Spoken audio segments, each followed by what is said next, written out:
The feeling of being on two wheels. It's a feeling I've loved and cherished for most of my life. I think starting at age 5 or 6, when I first took the training wheels off my new bicycle, and my dad released me from the top of our driveway down a steep incline into our cul-de-sac, I couldn't get enough of that feeling. And I've been riding bicycles ever since that moment, and even graduated to motorcycles as soon as I was old enough to get a learner's permit in my home state. And that passion has never faded away. And although I explicitly tell family members and friends not to put their leg over a motorcycle due to the inherent dangers, it's still something I think about almost every day. And the feeling that you get when you have full control over the throttle and the braking systems, and then you're sitting on the powertrain, the motor in between your legs, and you're in this vehicle that weighs 400 or 500 pounds with gas in it. Some of these motorcycles have 200 brake horsepower to the rear wheel now. I had one of those bikes as well. That was the last motorcycle I owned, which I sold eventually, uh, and then traded that money in for an e-bike. So I'm no longer actively riding motorcycles, but I like to reminisce about my passion for motorcycles as a young man, as a way of kind of framing how it shaped my life and how it often gave me mental clarity due to the intense focus, maybe albeit because of the danger involved with it, that you need to ride a motorcycle. I'd say the only thing I can compare it to with regards to how thrilling and exciting it is the feeling of flying an aircraft, which we'll get into in a later video. But it just requires complete and utter mental focus due to the speeds involved. Um, you're literally traveling on a couple inches of rubber, and just due to how much danger is involved riding a motorcycle on a public road. So we're going to break down a couple clips of me riding various motorcycles throughout my life and what I liked about them and what made them have great ergonomics, great control, and really how some of these motorcycle OEMs have perfected the human and machine interface with regards to safety, speed, controllability, and then rider feedback to make the controls as natural as possible. Some of the more modern bikes that BMW, Kawasaki produce today have such perfect human machine interface that it takes almost no effort from the rider as far as input controls to maneuver the bike. And we'll get into that in more detail.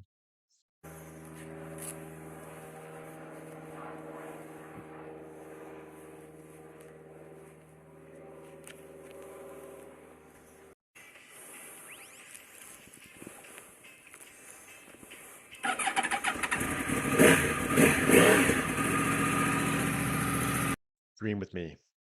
Still feel the throttle of that 2007 Yamaha R1. I think it's one of the first years they did the cross-plane engine, which kind of mixed up the firing order of the cylinders and just made for a phenomenally balanced bike, especially for its weight class. It was pretty much the king of the leader bikes during that era, and I found it used at a motorcycle shop near my office that I, happened to stumble into one day. Big mistake on my part. I'm no longer allowed to go into motorcycle shops. And when I saw this bike with the yellow and black paint scheme and put my leg over it, it felt so natural and I knew I needed to ride it. And the feeling of taking that key, the Yamaha branded key, sticking it in the ignition, turning it to the right 2 clicks, and then hearing the fuel pump activate, give it 5 seconds, and then pressing the electric ignition and feeling that 12-volt system spring that engine to life and feel the vibrations underneath your legs of that powerful, 150 something horsepower engine on a 400-pound vehicle was just incredible to me. And those of you that are motorcycle nuts will love that sound of the engine starting. It's the same sound. It reminds me of a turbine engine starting on a jet plane or a turboprop. And I just love the sound of a motor revving up and then hearing the ECU activate to put the motor at the correct RPM to warm up the engine for the rider. Uh, my goodness, I still get excited on that sound.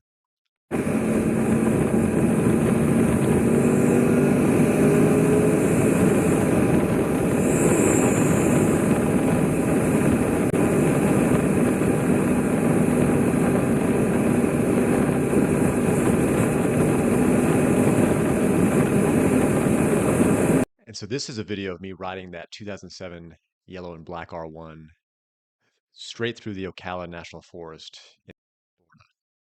I lived in Orlando for several years, and this is probably one of my favorite rides to date.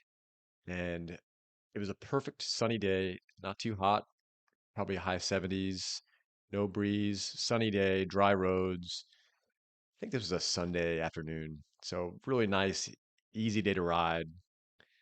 I left my house, got on the highway up to the Ocala National Forest, and just weaved my way in and out of Ocala and just held on for dear life because that bike would pull you as soon as you activated the throttle and you had to hold on. But I still remember how that bike feels.